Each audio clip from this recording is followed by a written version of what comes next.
Hey, book lovers. Want to hear a story?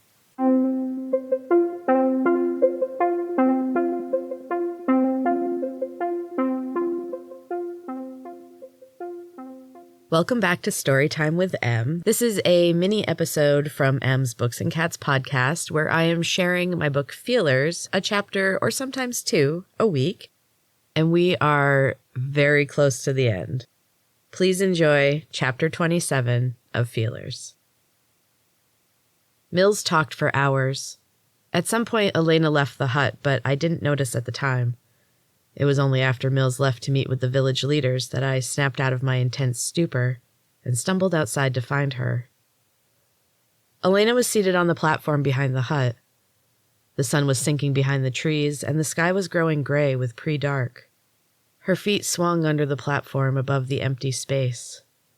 My stomach lurched at the sight, but I managed to sit down and scoot myself over to the edge. Slowly, I swung my legs over the edge and felt the emptiness below me. My stomach flip-flopped again. "Nice night," I said in a shaky voice, trying to make it light, but failing. Elena didn't return my strained smile. "What's up, Elena?" Her eyes widened and she glared at me. "What's up? Really?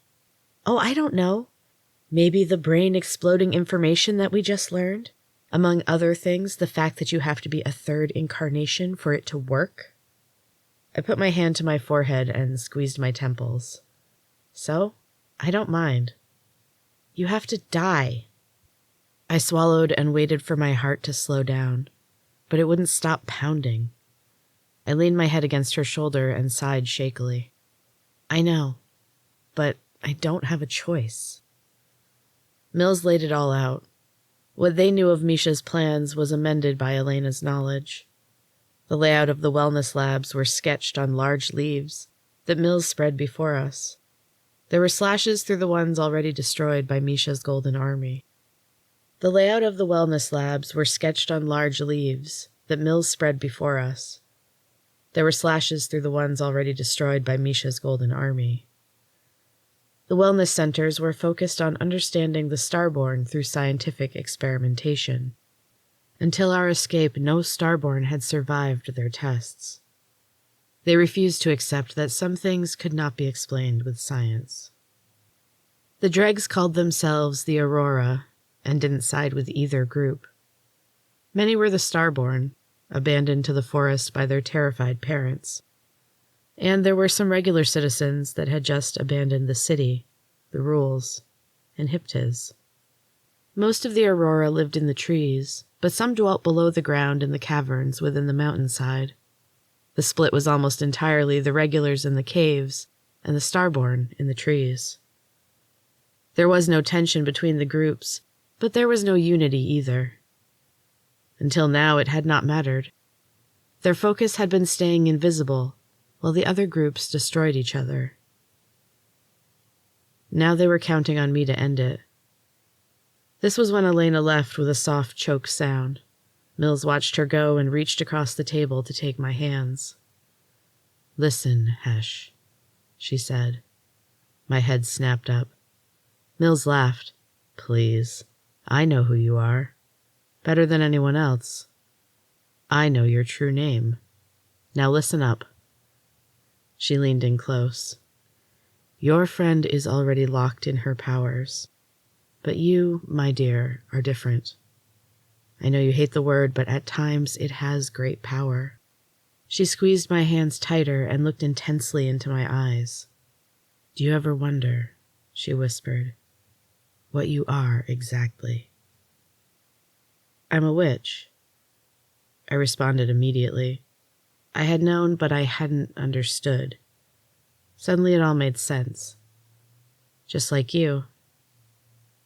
She smiled and released my hands.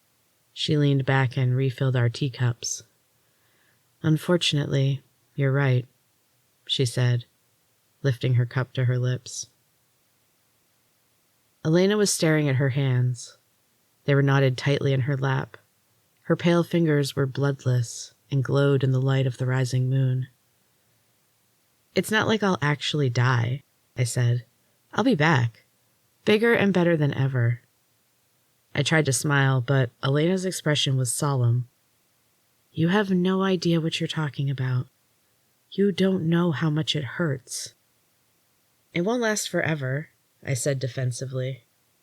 Sometimes it feels like it does, she said softly. It comes back over and over again. She looked out over the treetops. The leaves rustled softly beneath us. Sometimes I still dream about it. Her words were faint. The leaves almost drowned them out. I feel it all the time. We sat in silence for a while.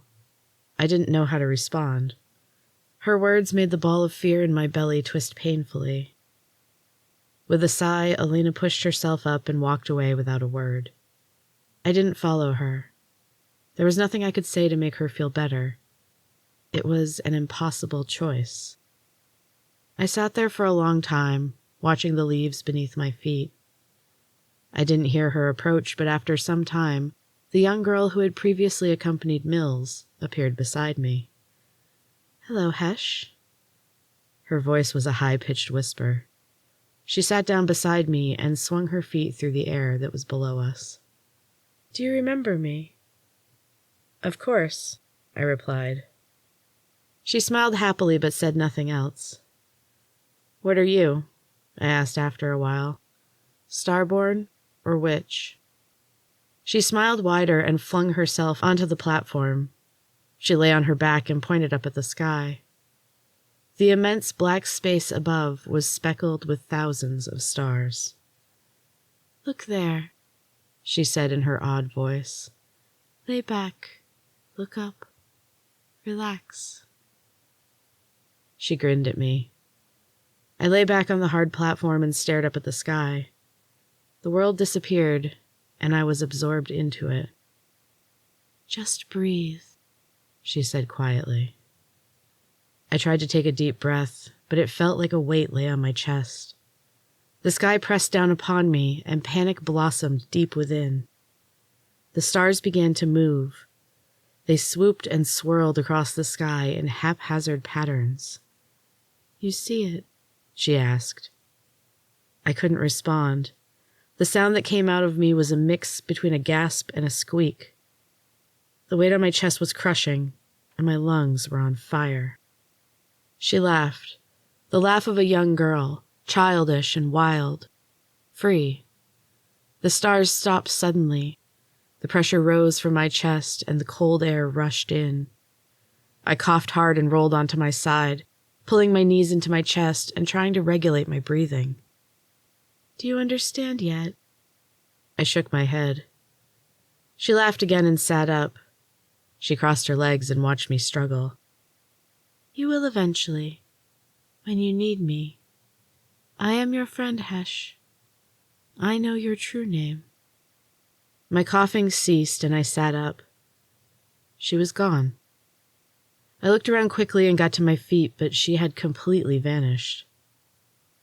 As I moved toward the hut, I saw Mills watching me from the shadows. She stared blankly. Her eyes were completely white, and they glowed a little in the sparse moonlight. One hand rested on the hut.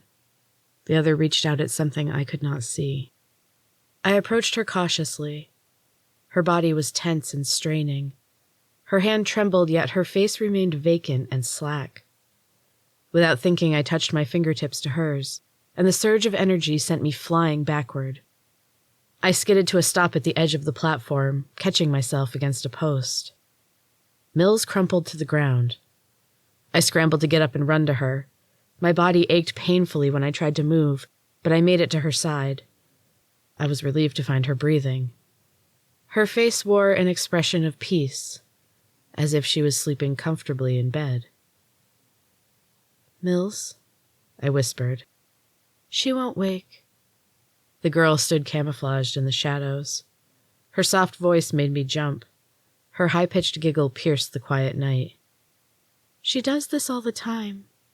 You witches get weird after a few incarnations, and Mills is as old as they come. She stepped from the shadows and held up a blanket. She wrapped it around Mills and adjusted her into a more comfortable position. "She'll hurt tomorrow," the girl said, shaking her head. "What an existence." She moved toward the hut. "Come inside," she said. "I'll tell you who I am." She laughed again and walked around to the front of the hut.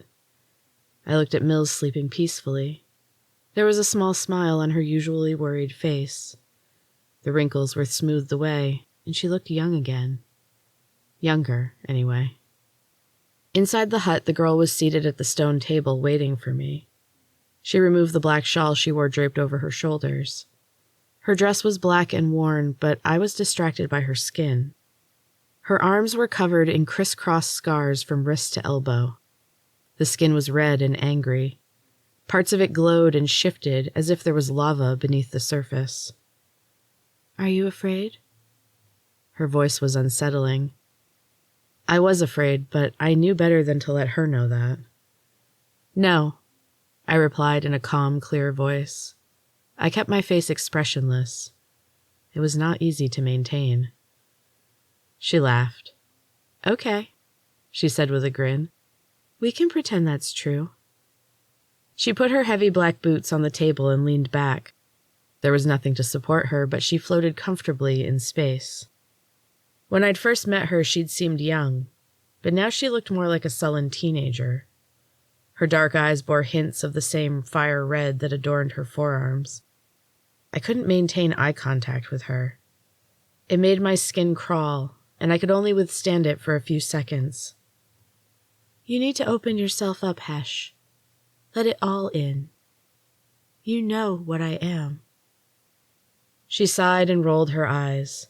She waved her hand in front of my face, and my body went rigid. My eyesight narrowed, and darkness creeped in around the edges. Visions came to me.